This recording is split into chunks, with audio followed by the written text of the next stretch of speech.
kita berdoa supaya sebelum kita mulai pelajaran memiliki berdoa kepada Tuhan.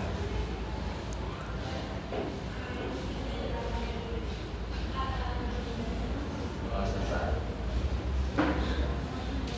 Baik, terima kasih ya Sanu. Sebelumnya, Paris, apa ada yang tidak hadir hari ini? Ada Bu. Terima kasih Nilas. Lagi tolong tutup pintunya.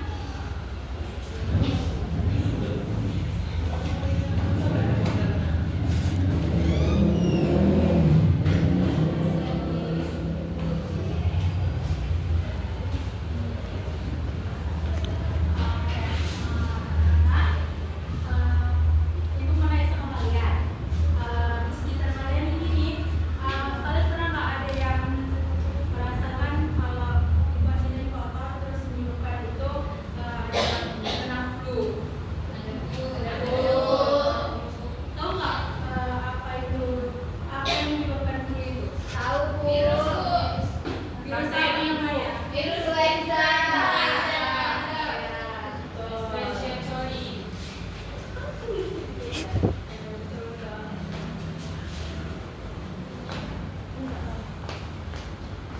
Jadi di sini kita akan belajar tentang virus, seperti kayak struktur virus, ciri-ciri virus dan juga replika virus.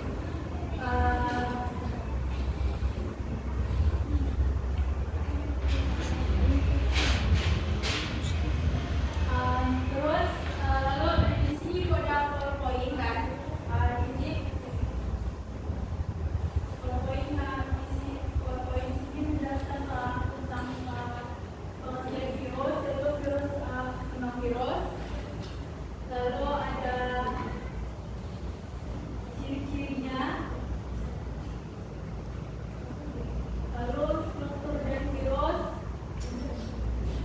Virus pada manusia itu ada juga berdarah. Terus pada hewan itu avian influenza, penelitiannya itu seperti ini.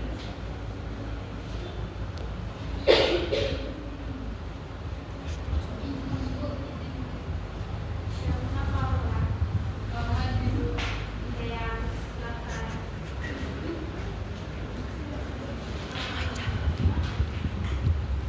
Lalu ibu akan membagikan kalian dalam 4 kelompok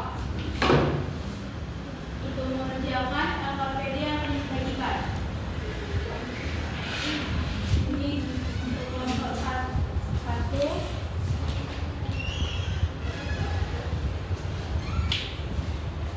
2, kelompok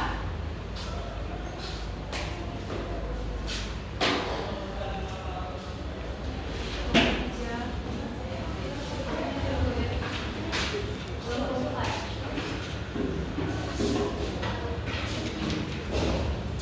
Ibu akan memberikan kalian waktu untuk mengerjakan KPD yang saya bagikan. Nanti akan dipresentasikan di depan.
Meski sering mendengar kata virus dan melihat gambarnya di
Selanjutnya, kita akan melihat bagian-bagian tubuh virus. Virus terdiri dari berbagai macam bentuk, namun secara umum kita bisa melihat struktur tubuh virus pada bakteriofag dan virus influenza. Pada bakteriofag, unsur-unsur penyusun tubuhnya terdiri dari kapsid, asam nukleat, leher, seluruh ekor, serat ekor, papan dasar, dan jarum penyusun. Sedangkan virus influenza memiliki bagian-bagian berikut: protein membran, protein jarum, protein amplop, protein nukleokapsid, dan asam nukleat. Jadi, struktur tubuh virus secara umum terdiri dari kepala berbentuk polihedral atau segilanet yang berisi asam nukleat, leher sebagai penghubung antar kepala dan ekor untuk meletakkan diri dan menginfeksi sel yang diserang virus. Karena jumlahnya yang banyak, virus dapat dikelompokkan menjadi beberapa jenis. Pertama, berdasarkan kandungan asam nukleatnya, terdiri dari virus, yaitu virus yang asam nukleatnya berupa RNA. Contohnya, virus corona penyebab COVID-19, ortomyxovirus penyebab influenza, picornavírus penyebab polio, TMV penyebab bercak kuning pada daun tembakau, dan deoxyribovirus yaitu virus yang asam nukleatnya berupa DNA, seperti bakteriofag pemakan bakteri, herpes virus penyebab herpes, papavirus penyebab kecil. Berikutnya, jenis virus berdasarkan bentuk dasarnya dapat dikelompokkan menjadi 4 jenis, yaitu polihedral berbentuk seperti ruang yang dibatasi oleh 20 segitiga sama sisi dengan sumbu rotasi ganda. Contoh virusnya adalah adenovirus. Helikal berbentuk seperti helix, menyerupai batang panjang, nukleokapsidnya tidak kaku, dan memiliki satu sumbu rotasi, misalnya pada tobacco mosaic virus. Bentuk spherical atau amplop, seperti pada virus influenza, dan bentuk kompleks, contohnya pada bakteriofag. Pengelompokan virus selanjutnya berdasarkan sel inang yang ditempatinya.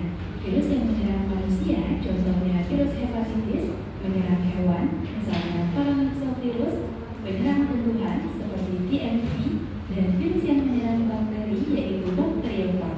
Sekarang, teman-teman bisa membedakan jenis-jenis virus ya. Tahukah teman-teman bagaimana proses perkembangbiakan virus? Virus berkembang biak dengan cara bereplikasi.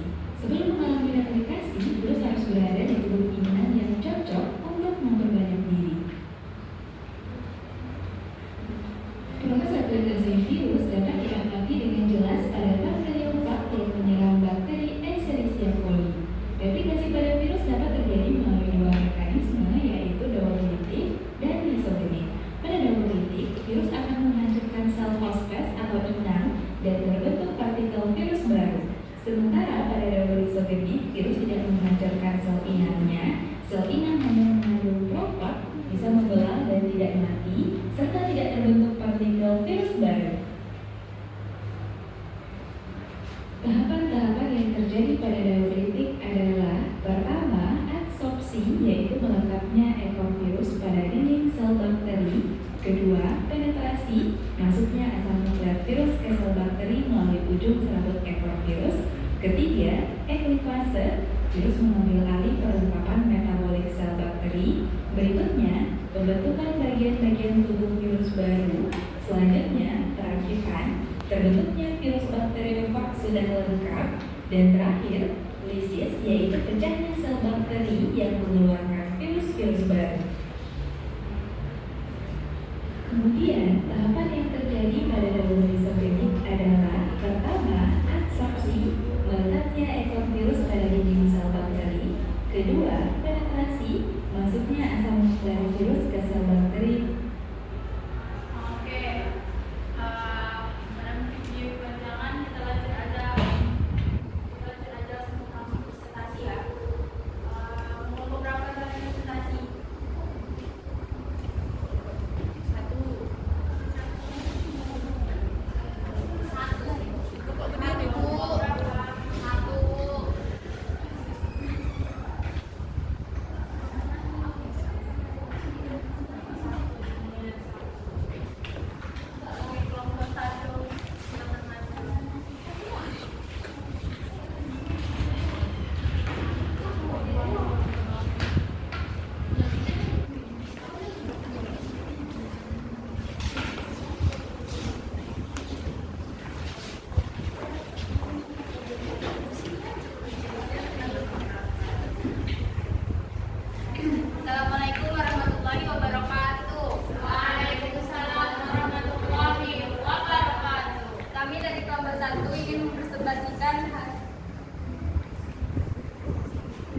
tentang virus.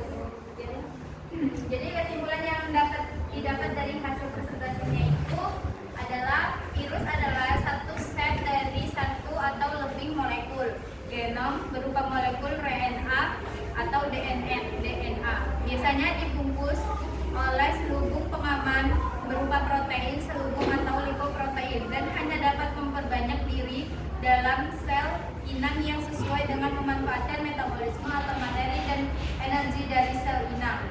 Virus memiliki ukuran yang sangat kecil. Virus dapat dilihat dari mikroskop. Mungkin itu saja yang dapat kami sampaikan. Assalamualaikum warahmatullahi wabarakatuh. Baik, terima kasih kelompok 1 berakhir kelompok 1.